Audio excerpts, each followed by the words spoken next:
berapa? Bilang ke berapa orang Ijal meninggal dunia? Ke berapa orang? Hampir semuanya ya? Biar apa Bu bilang meninggal? Biar dikasih duit duka cita ya? Waktu itu datang minta suruh transfer ke laki-laki 500.000, tulisannya ucapannya sayang. Tapi saya itu cuma itu doang. Cuman kalau misalnya Tapi itu tadi bawa-bawa Allah. Katanya nggak pernah bohong. nipu udah lama, yang makan kan anak saya.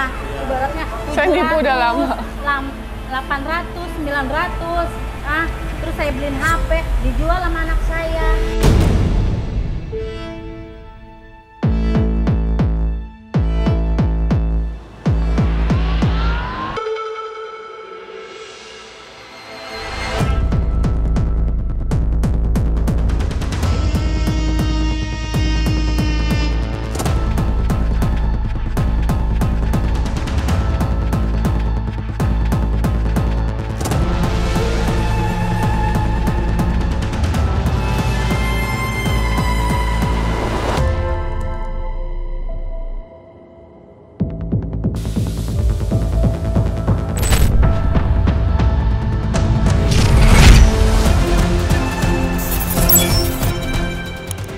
Baik boleh kita terima, alhamdulillah kita syukurin, tapi bukan berarti jadi aji mumpung. Nah itu yang nggak bagus. Tetap kita namanya kerja berusaha Kanopi buat nebus HP, jadinya kasihan. Tadi kan nonton TV di rumah orang, ditutupin pintu, jadinya kan saya berusaha kalau udah uang 300 insya Allah saya tebus. Nggak apa-apa, yang penting Bu Irna bener mau insaf. Iya, Ya. demi Allah. Mau insaf aja. Iya. Kalau Bu Irna bener-bener insaf, ada rasa penyesalan, Iya. kemungkinan besar ya kita mungkin ada bantu Ya. gimana mungkin mau bantu. Tapi kalau Bu Irna sampai bohong lagi, Saya udah nggak mau. seperti yang kita pulang, yang Ibu Irna pulang Ya. terus kata Teknovi ada yang merasa Ya. ketipu, itu Enggak, tanya aja sama proses tetangga saya hari di rumah. nanti kita lihat ya Pak prosesnya, kita pantau terus gitu. Jadi jangan kita lepas gitu aja. Kalau emang nantinya mau usaha pun bikin kita percaya kalau emang dia mau berubah gitu. Percaya sih Pak, manusia pasti bisa berubah, tapi kan tergantung hati dan niat sebenarnya. Iya, betul gitu. Makanya nanti coba kita lihat perubahan Bu Suherna seperti apa. Apakah benar dari hati? Kan ini dari 2016 loh Mbak. 2016 sampai 2024, berapa tahun Mbak? 2016 saya umur berapa tuh? Ya, sekarang udah nggak mau lagi Kanopi, biarin. Iya, terus Ibu gimana dong dari banyak duit ya kan? Ya itu kan kasih anak yang pertama waktu itu kan kasih 700, terus 800, terus 1 juta gitu. Makasih. Iya, makasih Pak. Jadi saya udah sekarang bodo amat. Sekarang udah tanggung jawab suaminya, bukan tanggung jawab saya sekarang. Sekarang kan dibilangnya sama tetangga, lo ngapain pelanting cari duit, akhirnya yang jelek lu, yang enak mah anak lu yang nanggapin duit. Udah sekarang lu mau cari payback lagi seperti dulu, tetangga bilang. itu benar, itu Ya, bagus. dulu kan lu nyari tebek juga nggak begini. Semenjak anak lu kawin, ibaratnya lakinya nggak kerja, lu yang banting tulang cari pala rumah tangga sendiri. Udah biarin sekarang dia mah ada lakinya, mau makan mau los, udah losin aja. Yang penting lu cari makan buat Ijal doang. Alhamdulillah asal jual itu beli beras 1 liter gitu kan.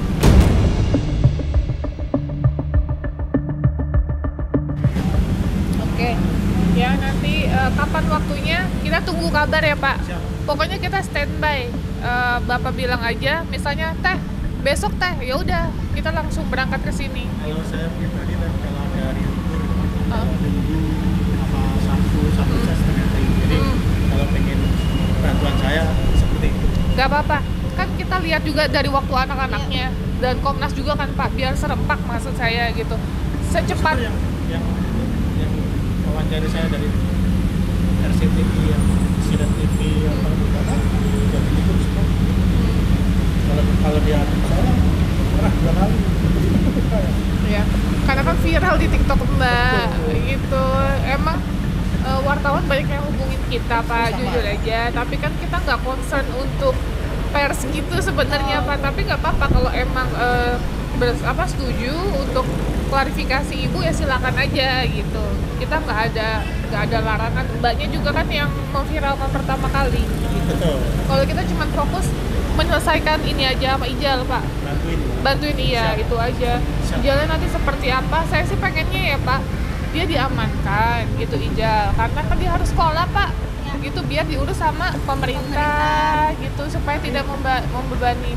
Katanya udah didaftarin. Udah didaftarin di Ya. 66. Tapi kan bukan ini ya, Pak. Kalau maaf ya, Pak, kalau seorang ibu bahasa kasarnya sudah cacat secara hukum karena kan dia sudah melakukan eksploitasi, sebenarnya itu bisa diserahkan ke negara ya, Pak, sesuai dengan undang-undang. Tapi kita kembalikan lagi nanti karena saya nggak punya wewenang, Pak, dari Ibu Lia aja nanti yang ngomong seperti apa. Oh, yang korban. Iya, betul. Komnas, Pak, Komnas Perlindungan Anak. Jadi ya nanti arahan Bu Lia seperti apa kita ikuti proses aja. Yang penting saya minta tolong ibunya nggak kabur, Enggak, saya nggak kabur. ibunya nggak kemana-mana, bapak yang saya pegang loh, ayo loh Bu. Ya, Ya, saya mah kan hasil orang sini, jadinya nggak kabur. Jadi yang paling ya kali ini kalau anak saya datang, perabotan saya yang dikontrakan dibawa ke rumah saya. Gak apa-apa. Iya. Saya juga selalu mantau. Oh, Ya. yang ini, oh, Iya, takutnya dibuangin Bu Aji. kayak dapet. Iya, ntar kalau misalnya anaknya ada motor, Juga itu sampai sendiri pakai lewat kuburan kan terbang. ya namanya saya udah ngomong sama mantu, udah capek. Kalau misalnya itu, berarti rumah sakitnya banyak ya, Bu? Rumah sakit Tangerang. Tabek, sampai ada yang ketemu di Ibu Depok, bilangnya sama Bekasi. saya cuma 3 rumah sakitnya. Sampai ada yang ketemu ibu di Bekasi. Jabodetabek, Pak. Jakarta, Tangerang, Bogor, Bekasi. Sampai Bekasi. Saya ketemu tahu Mirna itu sekali-kali yang orang dari Oh, yang handphone, masalah handphone. jadi ceritanya orang itu tidak Mirna bukan Muri ya. Jadi orang itu ketinggalan karena nggak ada pemiliknya diambil tetap mobilnya. Ya. Tetap itu tetap jalannya. dicuri, Pak, diamankan tapi digade.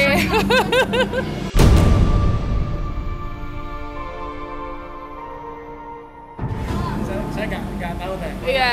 Begitu kata namanya orang kita kan nggak tahu semua. Iya. Tapi diamankan, digade sama juga. Cuman perbedaannya ada peluang, wah ada ini nih tas kan diamanin, diambil juga ujung-ujungnya gitu. Tahunya begitu karena ada babinsa. Rame kan? Terus tapi saya nggak nemuin waktu itu saya posisi kerja jadi yang bisa datang PRT-nya. Iya. Terus yang ATM itu, Mbak, yang ATM ngambil uang cash, itu aku baru mau nanya, bener nggak, Bu? Ibu ngambil ATM orang, dompet, Dompet, kalau dompet orang sama ada tasnya. ATM-nya. ada ATM-nya, ada duitnya. Yang sama tas-tasnya bukan? Aku nggak tahu. enggak, aku nggak ngambil ATM, cuman saya Iya, sama tasnya kali ya, Mbak? Iya kayaknya. Jadi dia bilang HP itu.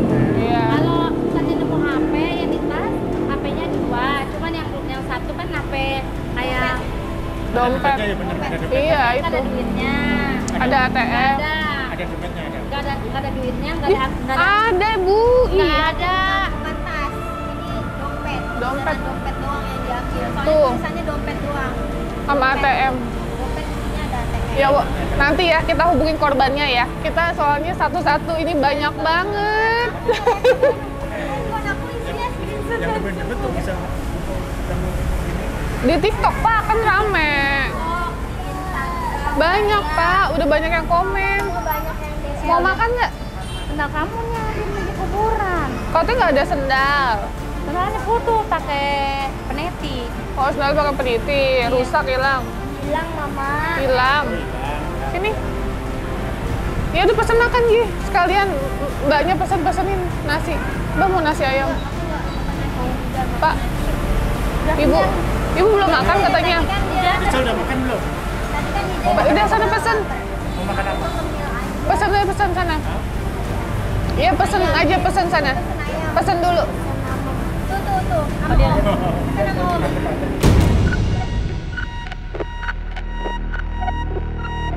Nah, oke, jadi kayak gitu ya, Pak. Kesimpulannya kita udah nelfon korban. Karena kemarin itu kan juga pada saat ibu pulang, mendadak banget, Pak. Kita ditelepon dari rumah sakit. Nah, tim kan juga pada pulang kampung kan, Pak. Udah mulai pulang. Jadi kita mau teleponin korban juga bingung, takutnya saya telepon sendiri tidak ada bukti gitu. Gimana kita mau nge-recordnya? Nah, akhirnya kita bilang, ya udah kita kumpulin aja dulu korbannya, berapa orang, udah sekitar 15 Pak. Sebenarnya yang ngehubungin kita udah di screenshotin dan korbannya bersedia kalau dikumpulin misalnya oke, dikumpul di mana gitu Pak. Ya udah kita datang semua di situ. Kalau nggak ada di rumah, saya di kuburan PRT. Siap. Nah, nanti Ya, Ibu ya. temuin deh tuh korbannya 15 orang ya. Coba Ibu minta maaf satu persatu, mau nggak mereka maafin? Nah, kalau mau maafin aman situ. Tapi kalau mau diusut tuntas ya bukan ranah kita ya Mbak, ranah kita tentang anak aja. Tapi hanya bantuin Iya. gimana sebaiknya. Betul, jembatan aja Pak, supaya ini selesai gitu. Karena kan korbannya juga pada mau speak up Pak. Speak up-nya lebih karena kok ini kita niat baik tapi dibohongin, itu poin pertama. Yang kedua, kasihan sama anaknya, dibilang meninggal lah, dibilang sakit lah dan lain-lain, itu kan bukan doa yang baik Pak. Coba kalau bilangnya semoga anaknya jadi anak soleh, terus anak pinter, berguna, calon presiden, itu kan doa yang baik gitu Pak. Ini malah ngedoain anaknya enggak kan, bukan contoh ibu yang baik. Ada seorang ibu yang bisa ngomong Doain, kayak iya. gitu kan kayak nggak masuk Bu, akal gitu. ini anak asuh saya loh Bu. Itu anak orang terlantar saya urus Bu, ya. Tapi saya tuh ngasih yang terbaik buat anak saya. Anak saya ada 3 Bu, itu anak orang semua. Ya saya ngasih yang terbaik untuk mereka. Masa ibu sama anak kandung kayak gitu? Ini saya contohin aja, bukan berarti saya lebih baik dari ibu, enggak. Saya cuma contoh itu anak orang saya rawat. Iya. Udah bener-bener saya sayang banget, saya nggak mau terjadi apa-apa sama dia. Iya. Makanya saya selalu sholat, doain anak-anak saya. Jadi ibu jangan sampai, ini kan anak kandung, masa ibu doakan yang nggak baik, kasihan nanti gedenya gimana, mentalnya gimana. Terus ibu ngajarin kebohongan juga, nanti anaknya ikut-ikutan yang sama. Kenapa Bu, anak saya ajak jalan, bantu orang, supaya itu mengedukasi juga. Oh, mama saya nih ngebantu orang, gitu-gitu. Jadi contoh yang baik akan diterapkan ke anak, contoh yang buruk akan kena ke anak juga. Gitu. Karena anak umur segini pasti menyerap apa yang dilakukan sama orang tuanya. Mereka ya betul. Ya jadi kayak gitu, makanya pas saya jujur aja ya Mbak, ngeliat TikTok Mbak pertama kali, saya juga nggak nyangka itu viral kan Mbak. Waktu itu kan belum sampai 21 juta ya? Belum, baru 2 jutaan. Terus banyak yang nge-tag saya ya kan. Terus saya lihat ini gimana sih ceritanya, masih belum nge. Akhirnya saya follow up lah sama admin. Wah ini kayak sinetron nih. Kita mikirnya gitu, wah kayak sinetron nih Pak gitu. Nah akhirnya saya hubungin Mbak ya, adminan saya hubungin Mbak. Terus cerita gini-gini, saksinya udah banyak, korbannya udah banyak, akhirnya kita angkat gitu. Jujur aja, banyak dari media itu DM saya terkait wawancara dan lain-lain. Saya udah bilang bukan ranah saya cuman untuk menyelesaikan ini dan ijal. Udah itu aja. Kalau mau wawancara silakan dari sumbernya langsung, kan Mbak kan yang menjadi korban pertama, bukan saya. Kalau saya cuma membantu jembatannya aja gitu.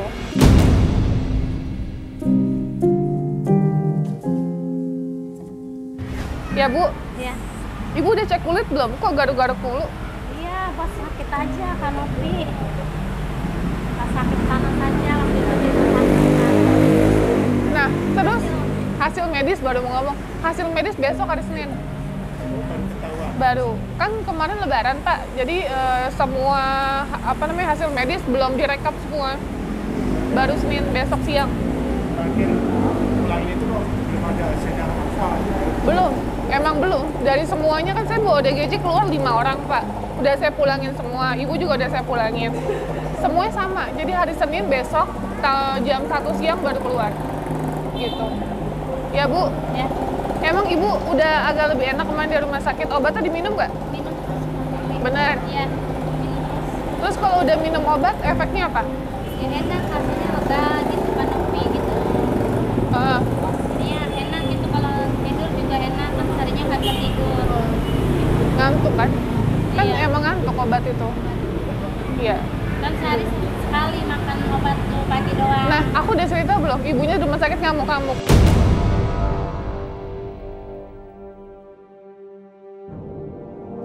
Tahu nggak? Iya. Tante Novi yang ngomong sama aku. Ngamuk ibu, kenapa Iya, ibu? Ini mikirin ini. Dia ngamuk-ngamuk Pak, marah-marah, teriak-teriak. Kenapa kan dipilih Ijal, Pak? Jadi Ijal kan waktu dibawa kan saya nggak ngeliat gitu ya. Sampai dibentak sama dokter Pak. Kalau kamu kayak gini terus, kamu nggak bisa keluar dari sini. Itu nama dokternya. Tahu nggak? Sampai dikurung ya. Saya tuh mohon sama tim Tante Novi Iya, Pak. biar gimana caranya negara itu kamu Saya mikirin ini karena apa, Kak? Jadinya waktu itu kan maaf ya, saya kan nggak fitrah sama sekarang ya, Pak. Satu ya, Ijal sih alhamdulillah mahamin, walaupun dia nggak punya baju lebaran mahamin gitu. Cuman ya gitu mikirin dia doang satu. Kalau mikirin kakaknya yang keduanya mah enggak, saya nggak mikirin bukan ini doang. Dan saya bikin di rumah sakit Cengkareng juga yang saya dirawat dia jalan kaki, Pak, ke Tegalalu. Ibu sayang nggak sih sama Ijal? Sayang banget, Kak. Demi Allah saya sayang banget. Kalau nggak sayang saya nggak mau pulang dari rumah sakit Cengkareng. Itu baru dapat kamar saya minta pulang. Karena apa? Teriak-teriak Mbak, parah Mbak. Iya, cuman Karena stres. Ya Allah. kalau pas sekarang itu belakangan ini bener tetangga saya dirawat dan di sampingnya dia di UGD-nya ya. Tetangga saya belum dapat kamar, dia udah dapat kamar juga. Iya, tapi saya minta pulang. Karena apa ini ngeliat Ijal dari Tegalalu jalan kaki kan Kalau oke. ini kalau yang pas puasa yang di sekarang itu saya kata ini juga suruh ngecek. Ya pas saya belum ngecek nih. Saya tetangga saya mau Oh. lihat sendiri.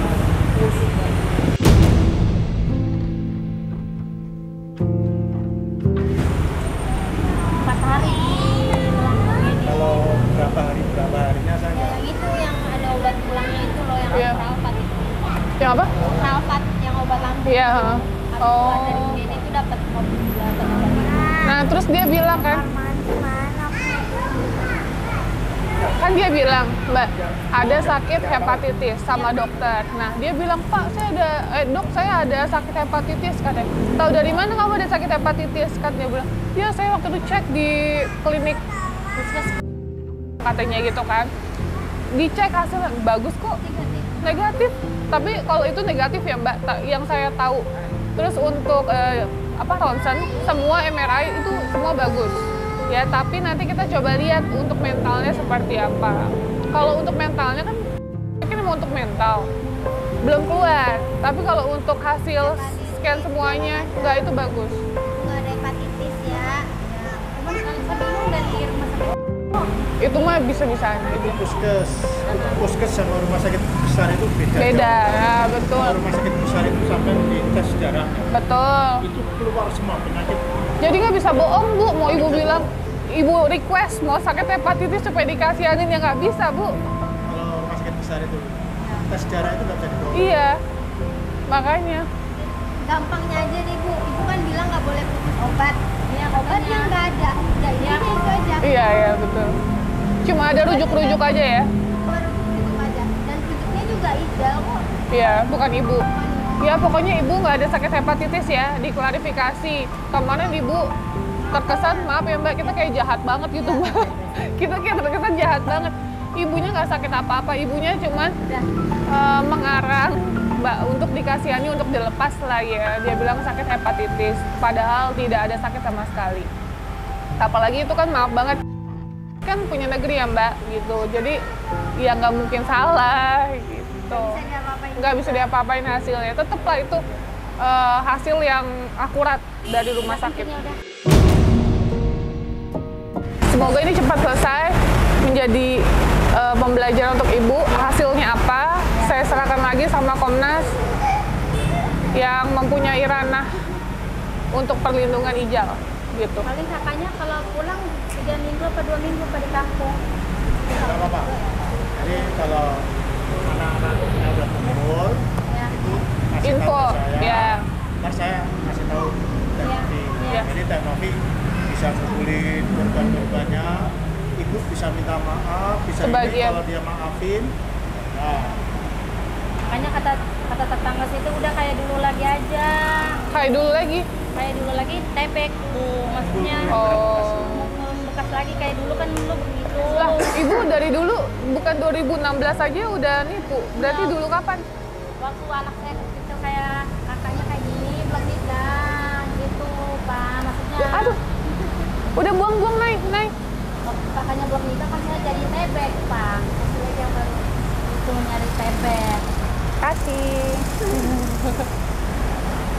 gitu ya. Ya udah Bu, berarti kita tunggu kabar baiknya ya Bu. Nanti habis ini kita telepon Bu Lia ya. Aku harus bikin laporan kan. Terus bikin laporan gimana perkembangannya gitu. Kemarin terhalang lebaran jadi kita belum follow up. Tapi kalau emang besok kan rencananya besok Mbak ya, sesuai yang aku omongin itu. Sebenarnya besok, tapi kalau emang besok belum, berarti kita nangani kasus lain aja dulu gitu. Kita tinggal tunggu info aja anak-anaknya kapan pulangnya, baru kita ngumpul lagi Mbak gitu untuk selesaiin semua. Tapi kalau ya ada yang harus kita sampaikan sebenarnya tapi nggak bisa sekarang ya, mungkin nanti habis ini gitu. Takutnya nanti malah kenapa-napa, paham ya? Oke, udah itu aja guys. Nanti kita tunggu follow up-nya, follow up dari kasus ini ya. Ya kan. Oke, nanti kita lanjutin lagi ya. Bismillah. Semoga Allah mudahkan niat baik kita sekali lagi dan mendapatkan solusi yang terbaik untuk seterusnya. Dalam arti pendidikan Ijal harus fokus, Ijal harus seperti apa, ibunya juga harus mendapatkan pelajaran yang terbaik juga gitu. Dan korbannya pun harus mendapatkan haknya kembali. Saya juga kamu PT, kalau misalnya Ijal sekolah, nggak apa-apa dipantau juga, nggak apa-apa. Saya silakan. Bu, ya. Bapak RT ini Ya. kerjanya bukan ngawasin ibu aja. Ya, maksudnya kalau saya bohong itu PT. Maksudnya mana itu nggak apa-apa. Gitu aja. Oke, makasih ya guys. Assalamualaikum warahmatullahi wabarakatuh.